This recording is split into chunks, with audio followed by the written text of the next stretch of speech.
Right, it's 2008, and during the summer I went on one of my family tree trips on behalf of my granddaughters Daisy and Amber, looking for their ancestors.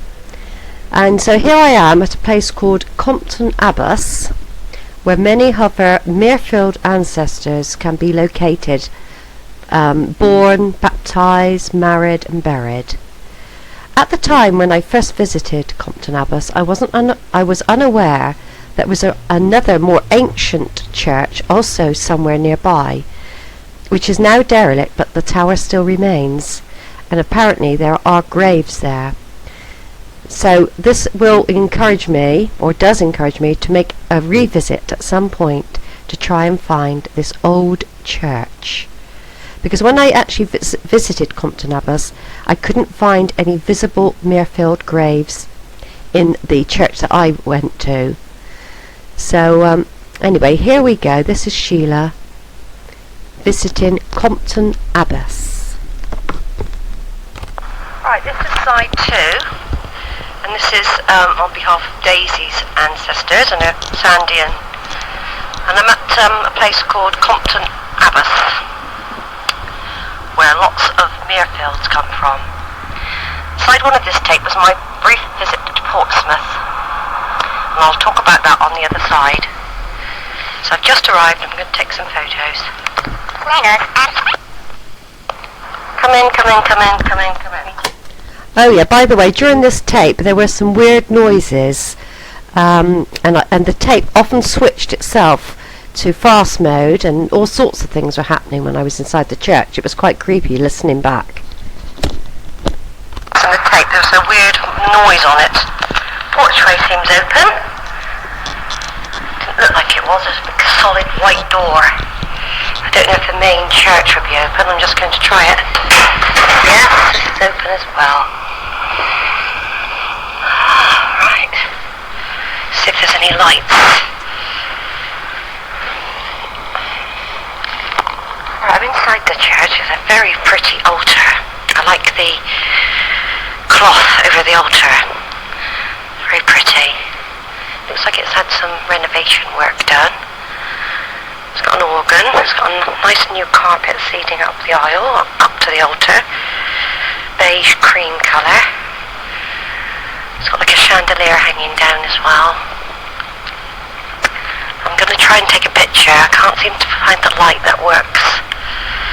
I'll have another look, and then I might be able to get a better image if it's lighter. I found some light switches.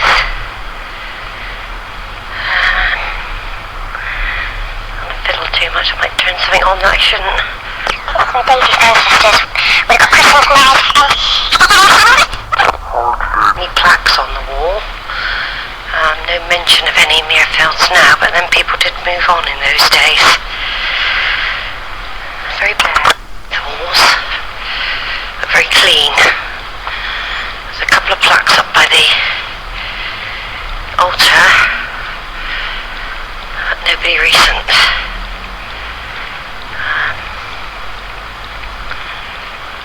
So I'm going to go outside now and see if I can find any Merefield graves. It's not brilliant weather today. It's very dull, windy and grey. So I don't know if anything had turned out at all, but I came here by accident really. I wasn't planning to come now, but I came across it by turning at the wrong turning, and I actually came straight onto it.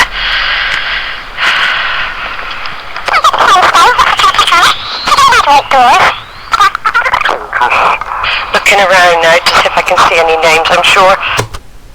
This is what I'm saying. This tape kept on switching around. I don't know whether it got damp.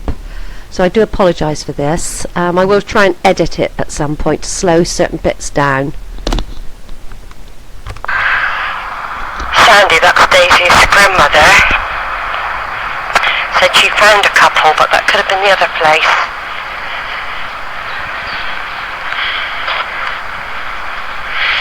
A couple of little crimstones there. Not a huge graveyard, not compared to where I was today in Portsmouth, which was a 57-acre in length. There's a barn here. There might be another cemetery, you see. Goldie.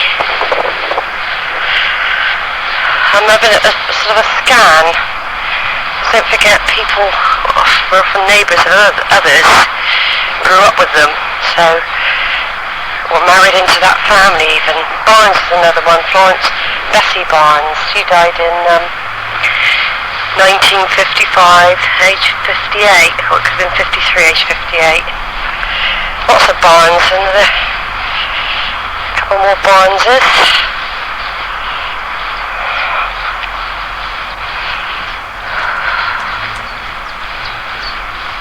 Row back, what's that?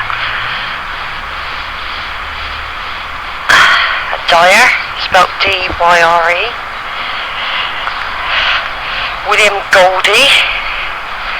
I think it's Goldie, yeah, William Goldie.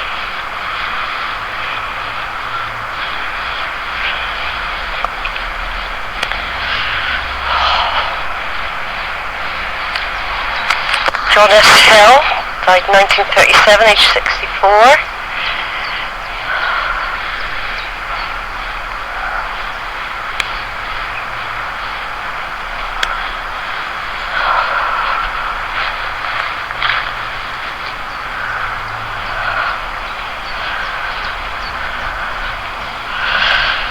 Florence again.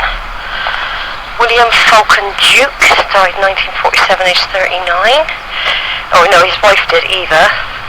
Ivor Eli Day, and Catherine Day. Ivor, he was 1900 to 1957. You've got Jemima Fry, Batterick. Caroline Kate Day, 1870 to 1951. Frederick Robert Day, 1873 to 1942.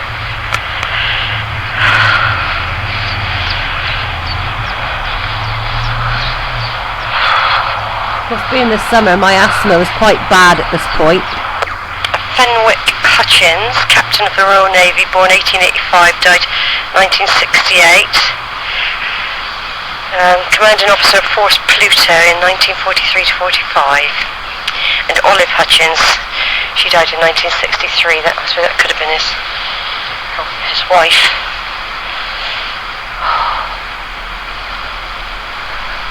Edwin James, son of somebody or other.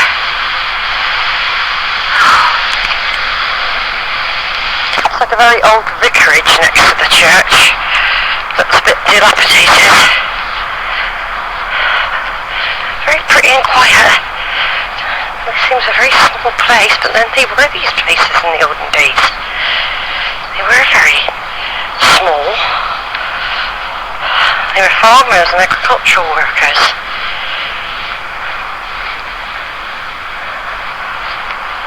I'm just scanning a moment.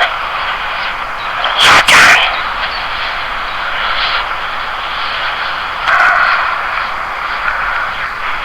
Very small graveyard indeed. Can't be more than a couple hundred in here, I wouldn't have thought.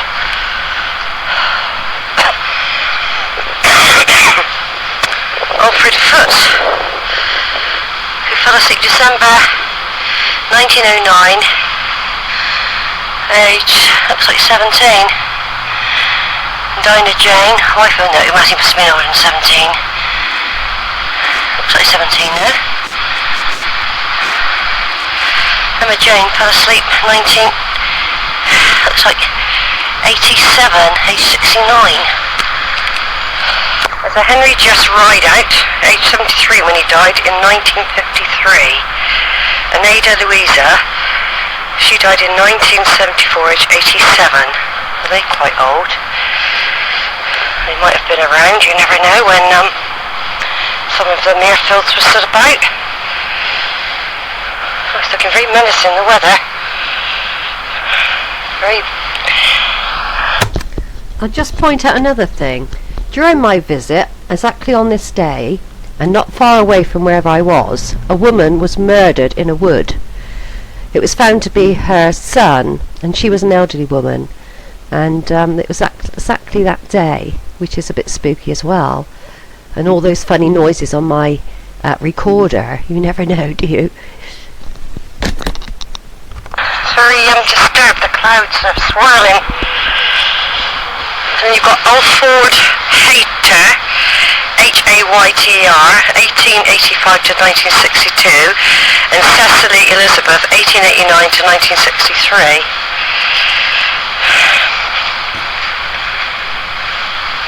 More foots. Oh, there's a Pitman here. I can remember a Pitman somewhere. From Bridgewater, who married one of the Merefields. In loving memory of a dear husband and father, Alfred George Pitman, who died the 24th of January 1967, aged 71. Also, beloved wife and mother, Beatrice Mabel May, died 1970, aged 74. Probably isn't them, but the Pitmans, they could come back this way though, couldn't they? Do you know what I mean? They might have decided to come back to Dorset. And I found that connection in the censuses with the Pitmans.